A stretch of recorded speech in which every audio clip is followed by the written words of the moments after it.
E aí, turma, nono ano, estão preparados? Mais uma aula, viu? E essa aula agora, olha, é fantástica. É um dos melhores assuntos que eu tenho de história. Aliás, é um assunto que acho que todo mundo gosta. É justamente governos totalitários, nazismo e fascismo. Nossa ênfase é Itália e Alemanha. A gente vai falar um pouquinho de Espanha. Apesar de que o nazismo e o fascismo, os governos totalitários, aconteceu na Itália, na Alemanha, na Espanha, aconteceu em Portugal, aconteceu na Rússia, na União Soviética, certo? Mas a ênfase nossa é Alemanha e Itália. Essa é a nossa ênfase, certo? Então, preparado? Vamos fazer uma viagem interessante? Vamos conhecer um pouco como é que Hitler chegou ao poder, como é que Mussolini chegou ao poder? Pois é isso, galera. Então, governos totalitários, nazismo e fascismo. Definição, isso é importante, certo? Olha só, totalitarismo é um sistema de governo em que todos os poderes ficam concentrados nas mãos de um partido político ou governante que se considera líder ou chefe de uma nação, controlando, segundo suas vontades, todas as atividades sociais, econômicas, políticas, culturais e religiosas. Esse tipo de governo totalitário foi característico de alguns países no período entre guerras, 1918 e 1939, onde aconteceu, como eu falei para vocês, Itália, Alemanha, Portugal e Espanha. Bom, totalitarismo. Totalitarismo, na verdade, é submissão total ao Estado. É diferente de ditadura. É diferente de ditadura. Os governos totalitários são governos onde a sua vontade é suprimida pela vontade do coletivo, certo? A prioridade é o coletivo. E nos governos totalitários, nada acima do Estado, nada contra o Estado. Tudo é o Estado aí com E maiúsculo, a nação, o país. Então, governos totalitários, cujos líderes são cultuados, são considerados como chefe supremo de uma nação, são endeusados, certo? Então, um governo totalitário é quando o Estado, ou seja, o país, a nação, está acima de tudo e de todos, onde você abre mão dos seus direitos em prol do Estado. Se necessário for, comparando de uma forma radical, você sacrifica sua família, se preciso for, em prol do Estado, certo? Você não tem direito, se o Estado disser que você não tem direito. Você fica à mercê do Estado. Isso é um governo totalitário, certo? Isso é um governo totalitário. É como se a ditadura tivesse inserida dentro do totalitarismo. O totalitarismo é mais agressivo, é mais completo, é mais amplo do que uma ditadura, certo? É mais amplo do que uma ditadura. E então, vamos lá. Observe que vocês estão vendo aqui uma charge de um símbolo, do cara com a bandeira nazista e com um vaso sanitário na cabeça, porque realmente tem só M na cabeça. Bom, características básicas. Características básicas de quê? Dos governos totalitários, do nazifascismo. Na verdade, essa nomenclatura nazifascista ou nazifascismo poderia ser fascinazismo, é o mais correto. Sabe por quê, gente? Porque o nazismo é uma derivação do fascismo. O nazismo vai surgir depois do fascismo. E o nazismo é apenas uma forma de fascismo, só que mais agressivo. Então, acho que o mais correto seria fascinazismo. Mas é lógico que aqui também está correta essa nomenclatura, é a mais usada, certo? O que a gente vai ver agora são as características comuns. Repetindo que o nazifascismo, que os governos totalitários, ele vai acontecer ele vai surgir pós Primeira Guerra. O contexto mundial pós-Primeira Guerra é que vai dar munição para o surgimento dos movimentos autoritários na Europa, que vai dar origem aos governos totalitários, ao nazismo e fascismo. Tudo isso vai começar justamente pós-Primeira Guerra Mundial, que a gente vai comentar sobre isso ainda. Bom, o que nós temos aqui elencado é justamente o quê? Características comuns, certo? Entre nazifascismo.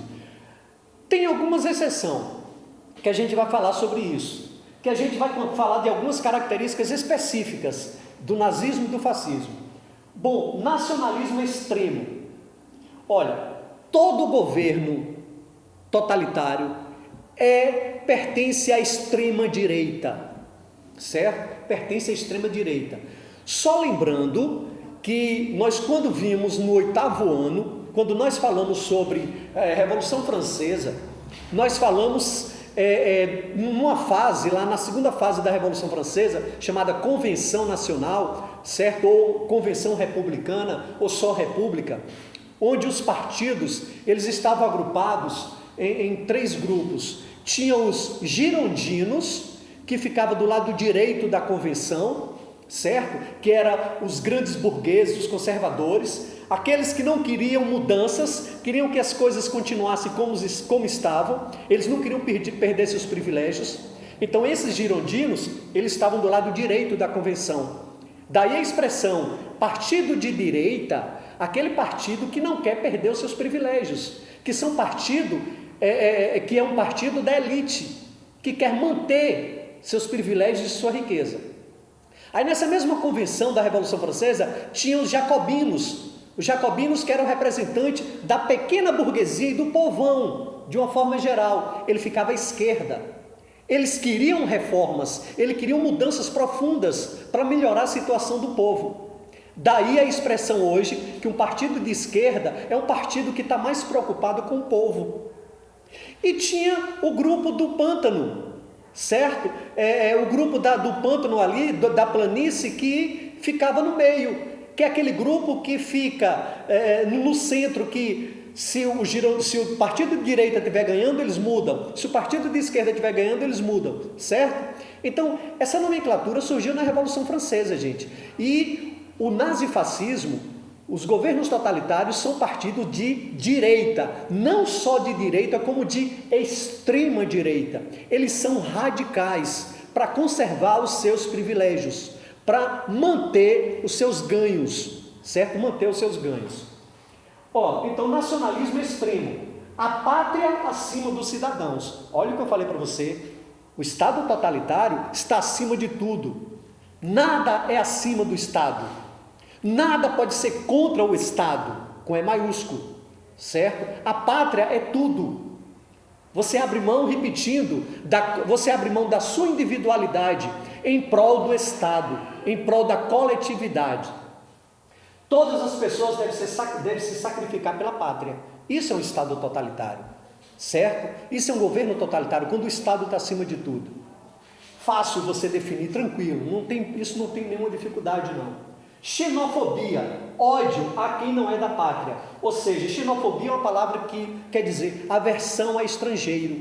Você tem raiva, você tem ódio ao que não é do seu país. Só que, gente, tudo lá é o extremo. Porque veja só, uma coisa é você torcer pelo seu país, uma coisa é você querer que seu país se dê bem, mas outra coisa é você querer que seu país se dê bem em qualquer coisa e que o outro se dê mal, muito mal. É você ter ódio do outro, isso é que é o extremo. Você quer que o outro se dê mal, seja derrotado, vá à falência, seja destruído, certo? Então essa xenofobia extrema é típica característica dos governos totalitários. Isso, tanto o nacionalismo extremo quanto a xenofobia, é uma característica comum do nazismo e fascismo. Militarismo e corporativismo. Militarismo é o seguinte, pessoal, todos os países totalitários são países belicosos. O que são países belicosos? São países voltados para a guerra, são países que gostam de se armar, são países que gostam de conquistar, de investir no exército, para conquistar e conquistar, certo? Tanto o fascismo quanto o nazismo são militaristas, certo? Eles valorizam, eles priorizam o exército, certo? Corporativismo, olha, eu colocaria aqui na frente de corporativismo um F de fascismo. O corporativismo, muitos historiadores dizem que é uma característica específica do fascismo, certo? Porque o fascismo é quando as grandes empresas, é quando o governo e as grandes empresas controlam os trabalhadores, controlam os sindicatos dos trabalhadores, certo? Eles dizem que estão ao lado dos trabalhadores, mas que ao mesmo tempo eles estão controlando os sindicatos e proibindo os trabalhadores de fazerem greve, de fazerem associações, certo? Eu botaria um F aqui para dizer que é uma característica mais específica do fascismo, mais fascismo do que nazismo, o corporativismo. Mussolini usou e abusou do corporativismo, certo? Vargas também vai usar, Getúlio Vargas, vai usar muito isso.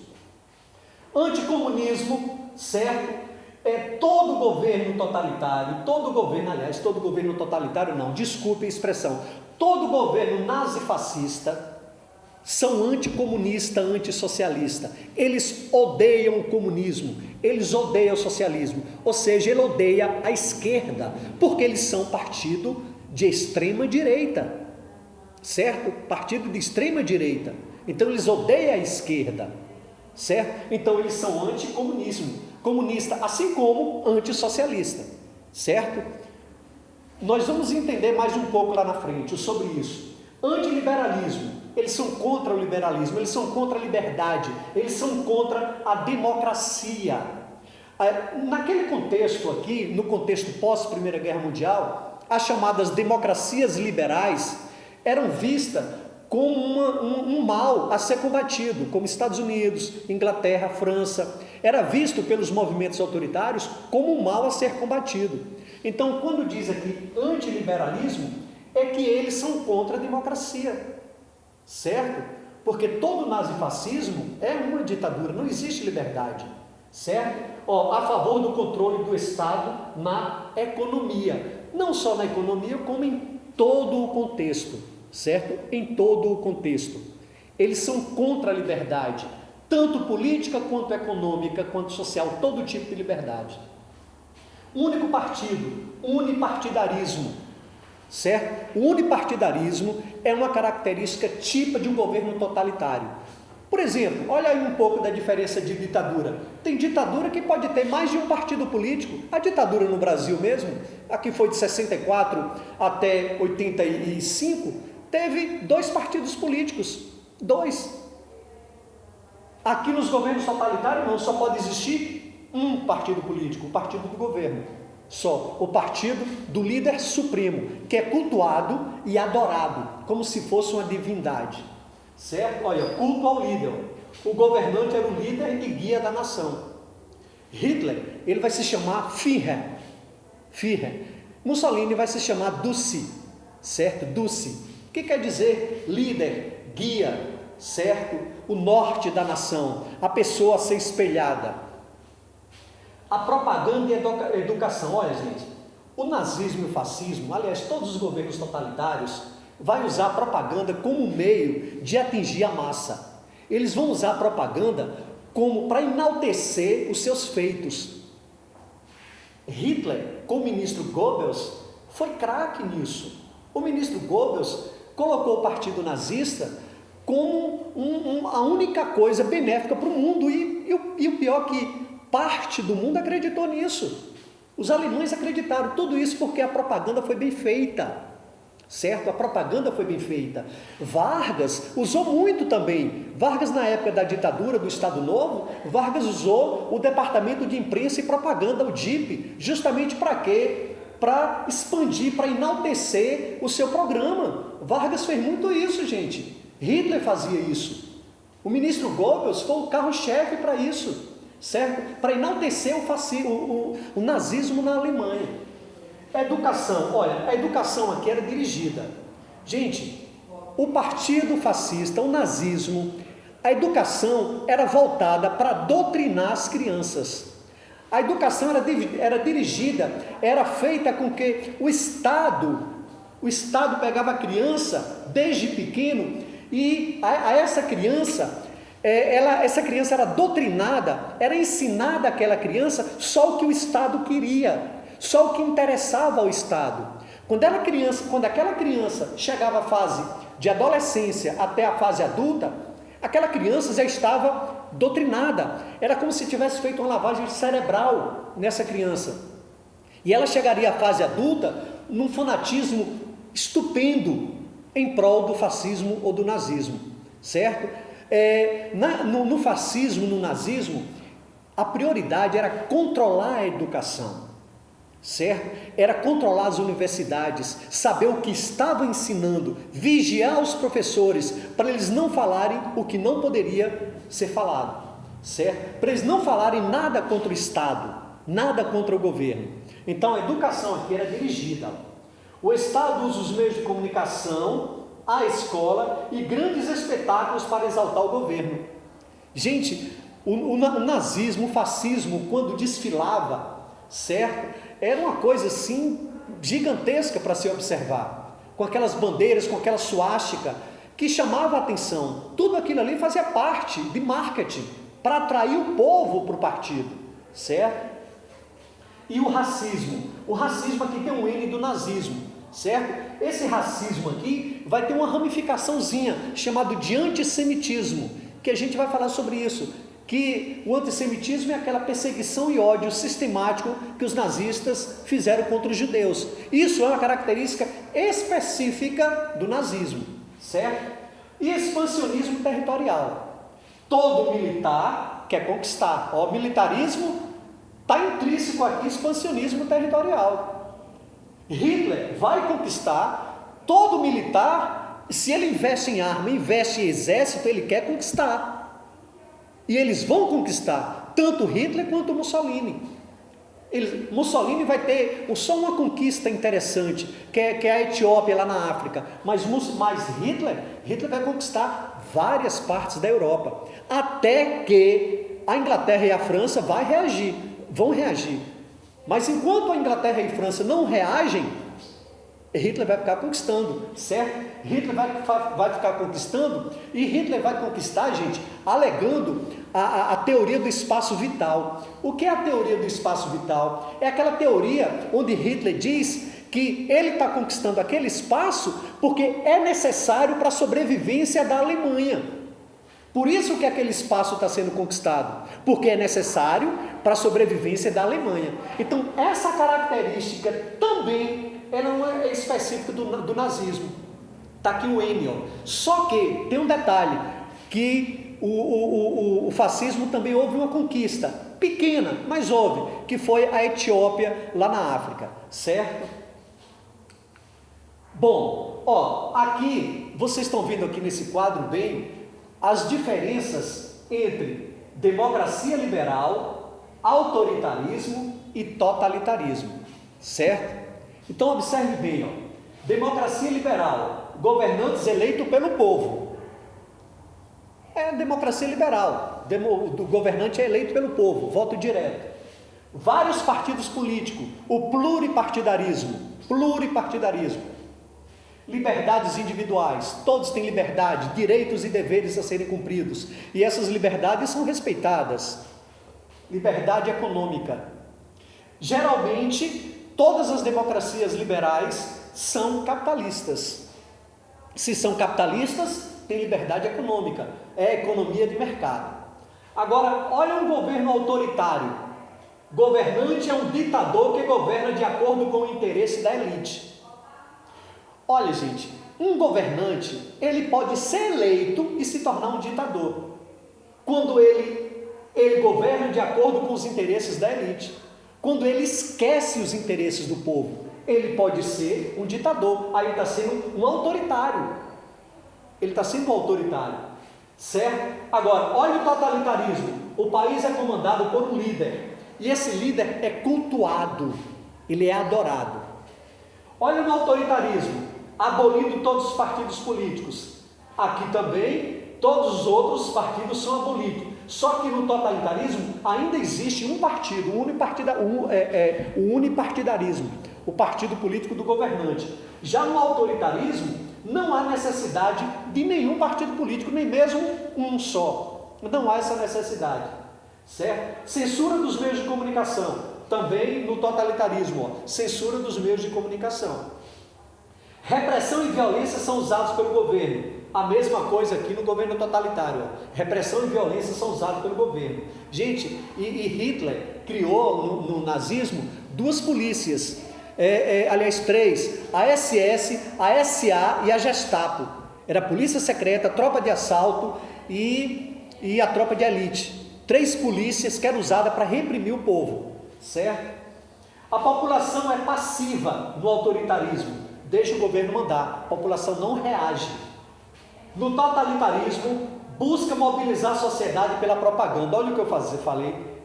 Hitler buscava mobilizar a sociedade em prol dele pela propaganda. Ele mobilizava, certo? O povão. Então, por esse quadro, vocês têm bem uma diferença do que é democracias liberais, autoritarismo e totalitarismo, certo? Bom, causas gerais. Gente, eu disse a vocês que, na verdade, os governos totalitários, eles vão surgir pós Primeira Guerra Mundial. A Primeira Guerra Mundial que acabou em 1918. A partir daí, vão começar a surgir indícios dos movimentos autoritários. E esses movimentos autoritários, que vão dar origem aos governos totalitários, que vão dar origem ao nazismo e fascismo, eles começam a surgir após a crise de 1929. Olha só, em 1918 terminou a Primeira Guerra Mundial. Quem era a potência a ser aclamada? Estados Unidos. Estados Unidos teve a sorte de não ter guerra em seu território. No entanto, os Estados Unidos foi para a Europa lutar lá, para defender os seus aliados, porque os Estados Unidos tinham investimentos lá. E por causa da entrada dos Estados Unidos, que nós vimos isso na Primeira Guerra Mundial, por causa da entrada dos Estados Unidos, a Tríplice Entente vence a guerra. A Alemanha é derrotada, certo? A Tríplice Entente, estão lembrados? Formada pela França, Inglaterra, Rússia. Só que a Rússia sai da guerra por causa da Revolução. Só que os Estados Unidos entra. E os Estados Unidos entra e a Tríplice Entente, que estava perdendo, começa a ter uma reviravolta. A Tríplice Entente ganha a guerra por causa da entrada dos Estados Unidos. Só que a Europa fica destruída, totalmente destruída. Os Estados Unidos não. A guerra não aconteceu no território americano. Aí os Estados Unidos passam o quê? A abastecer a Europa. Não só os Estados Unidos, mas como boa parte da América. Por exemplo, o Brasil foi beneficiado mesmo. Porque o Brasil passou, parte da indústria brasileira passou a abastecer o mercado europeu. Então, graças à Primeira Guerra, a indústria brasileira teve um leve crescimento, sim, um leve crescimento. Não cresceu tanto quanto a indústria americana. Praticamente 90% da indústria americana era para abastecer a Europa. O capital financeiro, a indústria financeira americana era para emprestar dinheiro para os europeus, certo? Os americanos criaram um sistema de vida chamado, que ele chamava mais ou menos assim, American Way of Life, estilo de vida americano, que era carro, um rádio, uma televisão que estava começando, isso vai surgir logo depois, representado por uma família, certo? Todo mundo tinha emprego, todo mundo ganhava bem, o sistema de crédito a todo vapor, certo? Era um sistema de vida, um estilo de vida que o mundo queria, certo? Os Estados Unidos estavam rindo à toa. Acontece, gente, que aos poucos a Europa foi se reconstruindo e os Estados Unidos não se deu conta disso. Quando os Estados Unidos vai se dar conta de que a Europa está reconstruída, já é tarde demais. Vai chegar um momento que a Europa vai dizer: opa, peraí, Estados Unidos, eu não preciso mais de seus produtos. É aí que os Estados Unidos vai dar um estalo. Mas rapaz, e agora? Ou seja, o motivo da crise de 1929 foi a superprodução industrial americana. Superprodução, tanto industrial quanto agrícola. Os Estados Unidos produziam tanto na agricultura, os Estados Unidos produziam tanto na indústria, que chegou um momento que os Estados Unidos olhou para os estoques da agricultura, da indústria e disse: eu vou vender a quem isso? A Europa já estava se reconstruindo, a Europa já não precisava mais desses produtos. Os Estados Unidos então não tinha mais a quem vender. As indústrias americanas vão o quê? Parar suas máquinas. As indústrias americanas vão parar de produzir, porque os depósitos estão cheios. Os celeiros na agricultura estão cheios, abarrotados de produtos. as indústrias vão parar de produzir, a agricultura vai dar uma retração na produção. Se a indústria e a agricultura param de produzir, existe o quê? Demissões. Se existe demissões, os demitidos, os trabalhadores, não vão poder pagar os seus créditos, os débitos que eles têm no banco, no comércio. E se os bancos que vivem dos juros não recebem, eles vão se quebrar. Então, olha a crise começando é uma coisa puxando a outra. É assim que vai se instalar a crise de 1929. E essa crise de 1929, aí o que é que vai acontecer? Os partidos socialistas que estavam emergindo, observe que a Revolução Socialista foi em 1917. 1917. A guerra termina em 1918. A crise de 1929 é a crise capitalista. A partir daqui, de 1929, os partidos socialistas vão começar a dizer, está vendo? O capitalismo não presta. O capitalismo não presta, não é bom o capitalismo. Os trabalhadores que vão ficar desempregados vão encontrar nas ideias socialistas de Karl Marx um fio de esperança, de organização, para tentar uma vida melhor, certo? Para tentar uma vida melhor.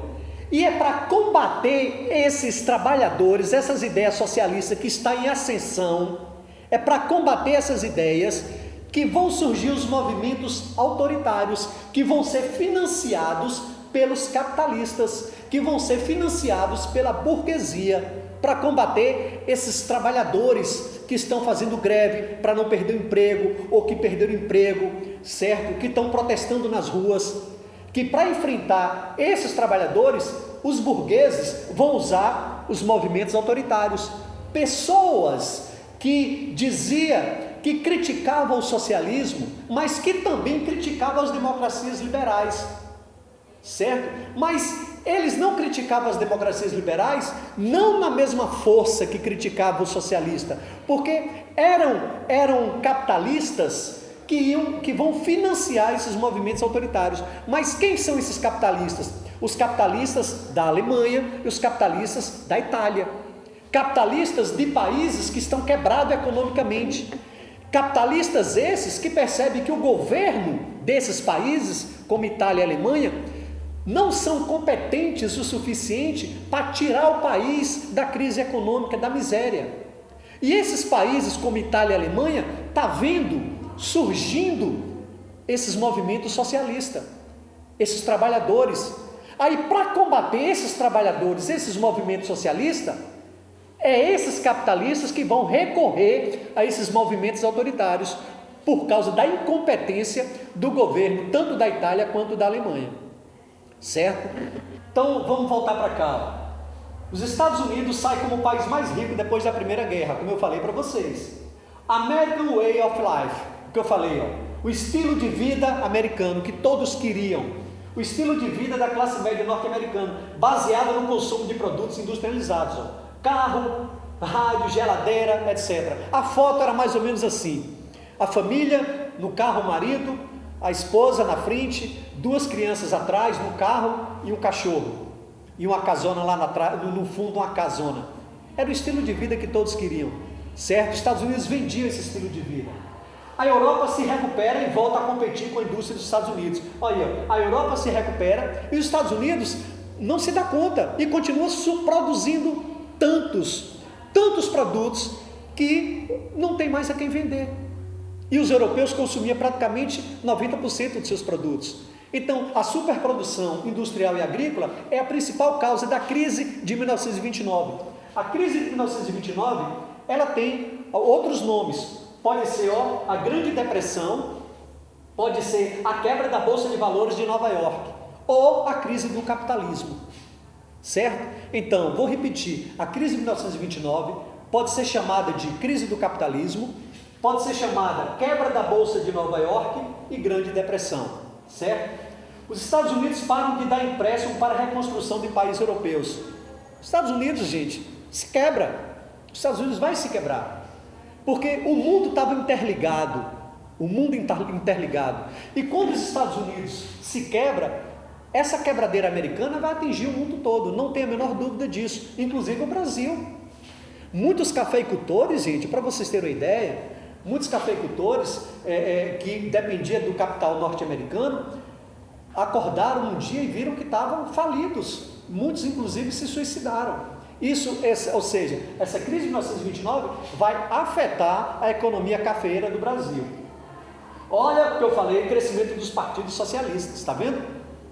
O medo de quem? Da burguesia. A burguesia fica com medo, os capitalistas ficam com medo desse crescimento. A burguesia fica com medo dessa ascensão dos partidos socialistas.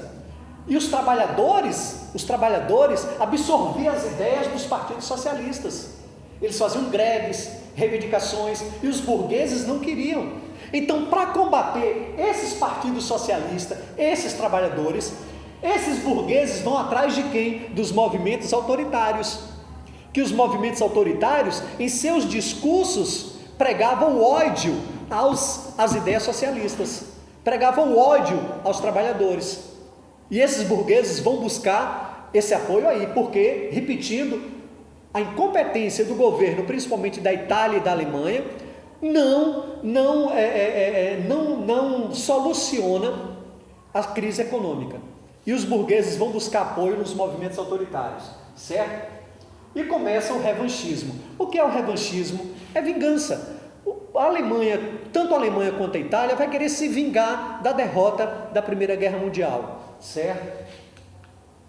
Bom, está aqui os principais ditadores fascistas, ó. Mussolini na Itália, está aqui, Duce, certo? Francisco Franco na Espanha. Lá, o fascismo lá vai ser chamado de franquismo, o fascismo lá. Na Itália é que vai nascer o fascismo. O fascismo na Espanha vai se chamar franquismo. O fascismo em Portugal vai chamar salazarismo, por causa de Eliseu Salazar. E o fascismo na Alemanha vai se chamar nazismo. Eu disse a vocês que o nazismo é uma forma do fascismo, só que mais agressivo, mais violenta. Mas o nazismo é uma forma de fascismo, só que mais violenta, mais agressiva, certo? Nós vamos dar ênfase no fascismo e no nazismo, certo? Bom, olha aí o fascismo italiano. Itália, pós-Primeira Guerra Mundial, monarquia parlamentar.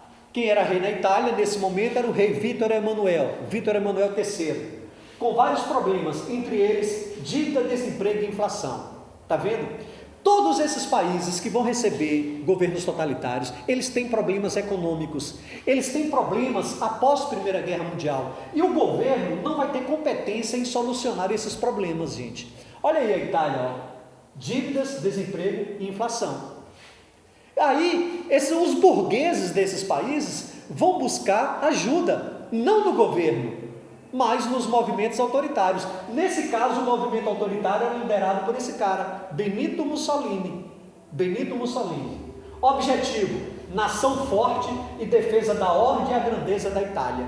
Eles pregavam esse discurso autoritário, discurso onde você tinha que abrir a mão dos seus direitos para a ordem ser feita, para manter a ordem, porque em primeiro lugar tinha que pensar na nação. Para a nação sair da crise, a nação tinha que ser tudo, você tinha que dar tudo em prol da nação, para a nação ser forte, grande, certo? E os trabalhadores protestando era um atraso para a nação, e eles tinham que combater esses trabalhadores, que eram vinculados às ideias socialistas.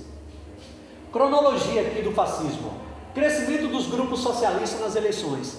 Como eu disse, após a crise de 29, houve uma ascensão dos partidos fascistas, ou dos partidos socialistas, tanto na Alemanha quanto na Itália.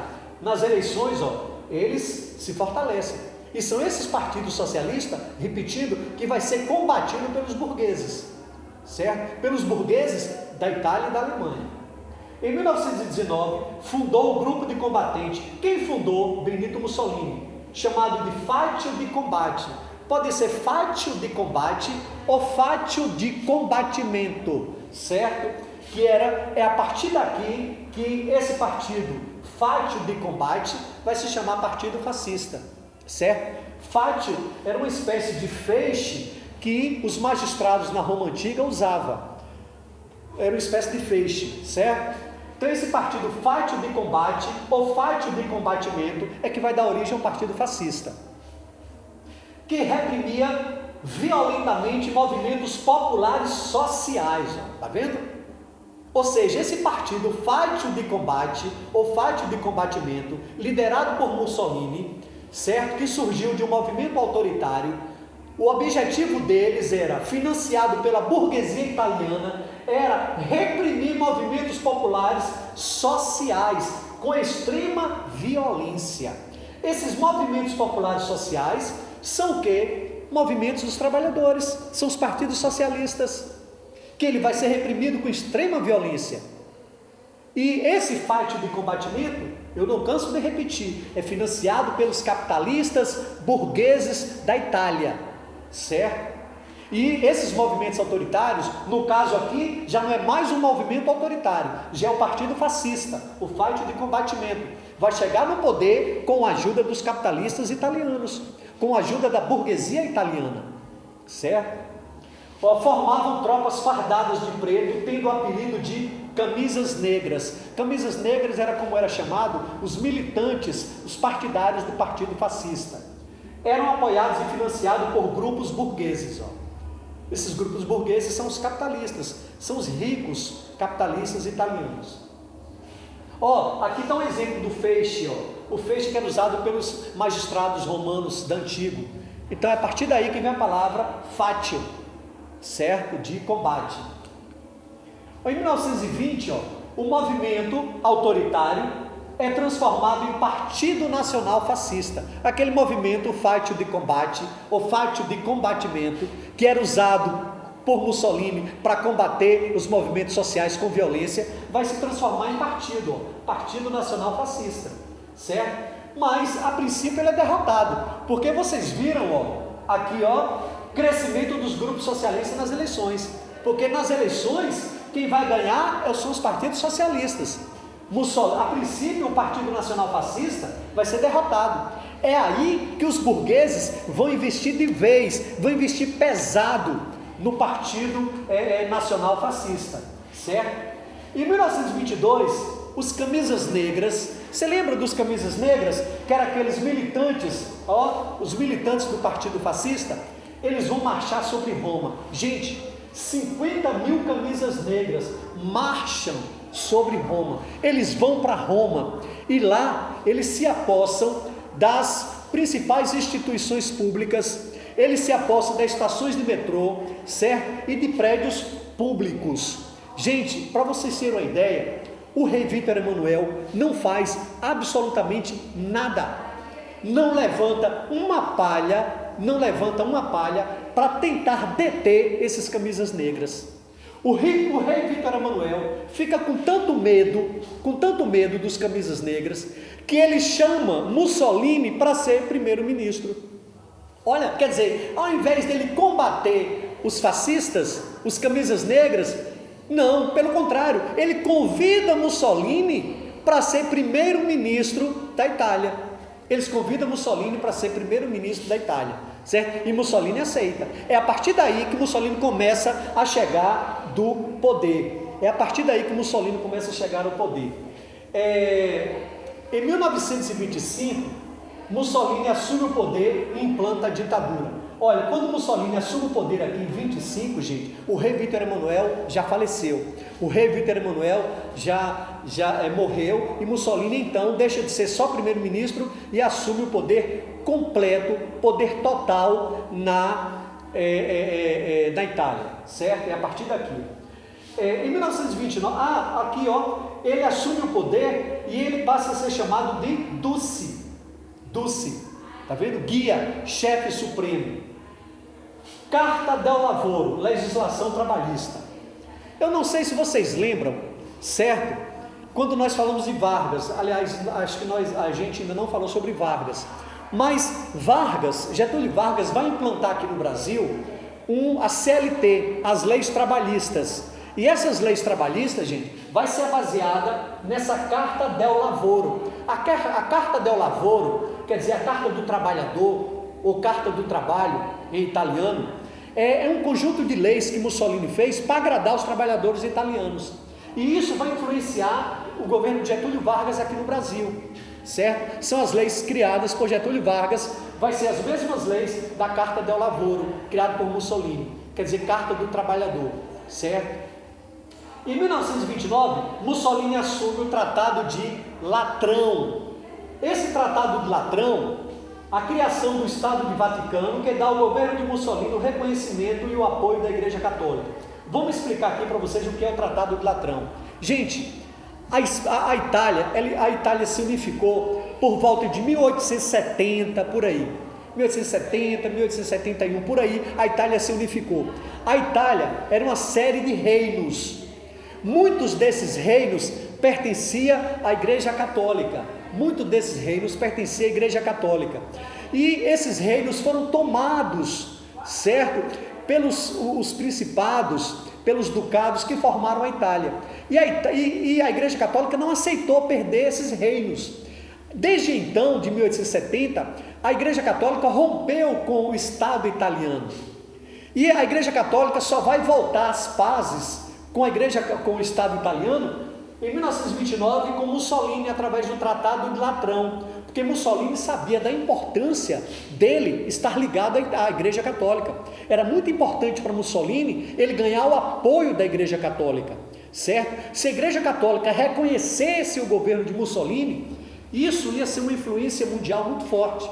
E Mussolini consegue isso. Mussolini consegue o reconhecimento do Vaticano ao seu governo, e ao mesmo tempo Mussolini apoia a criação do Estado do Vaticano, que na verdade o Estado do Vaticano é uma pracinha na Itália, em Roma, certo? É um país, o único país do mundo que é uma praça, é o Vaticano, é uma praça lá na Itália, em Roma. Mussolini reconheceu o Vaticano como um Estado soberano. Então esse acordo entre Mussolini e a Igreja Católica chama o nome de Tratado de Latrão.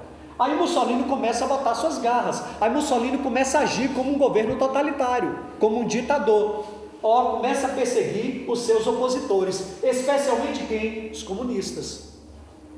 Fechamento de partidos, porque você sabe que uma das características do nazifascismo, quando eu digo nazifascismo, eu estou juntando nazismo e fascismo, certo?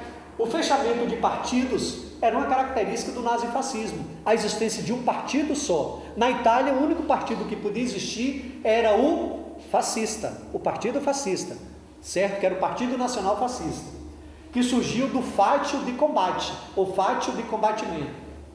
O controle do ensino, você lembra lá das características? A educação dirigida, a educação doutrinada, onde o Estado era que controlava toda a educação, desde a criança até a universidade. E comunicações, a propaganda, que eu falei, a importância, ênfase no patriotismo e treinamento físico. Gente, todo governo totalitário, ditador, ele dá um ênfase à pátria acima de tudo.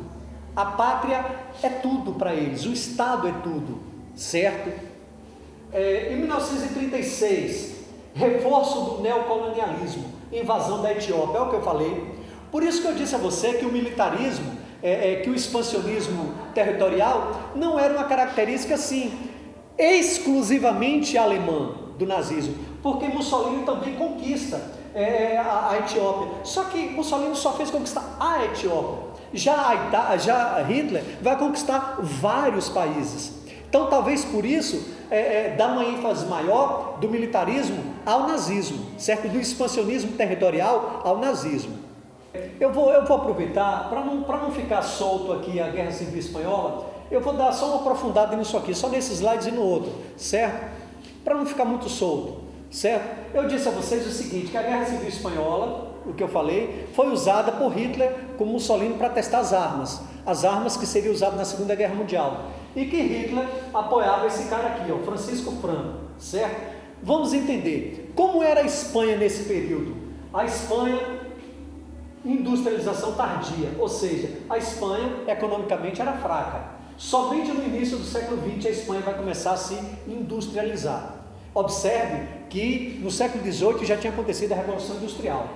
País atrasado em relação ao resto da Europa Ocidental. Em 1931, a Espanha vira uma república parlamentarista. Em 31, surgimento da Falange. A Falange vai ser liderada pelo futuro ditador espanhol, Francisco Franco, apoiado por Hitler.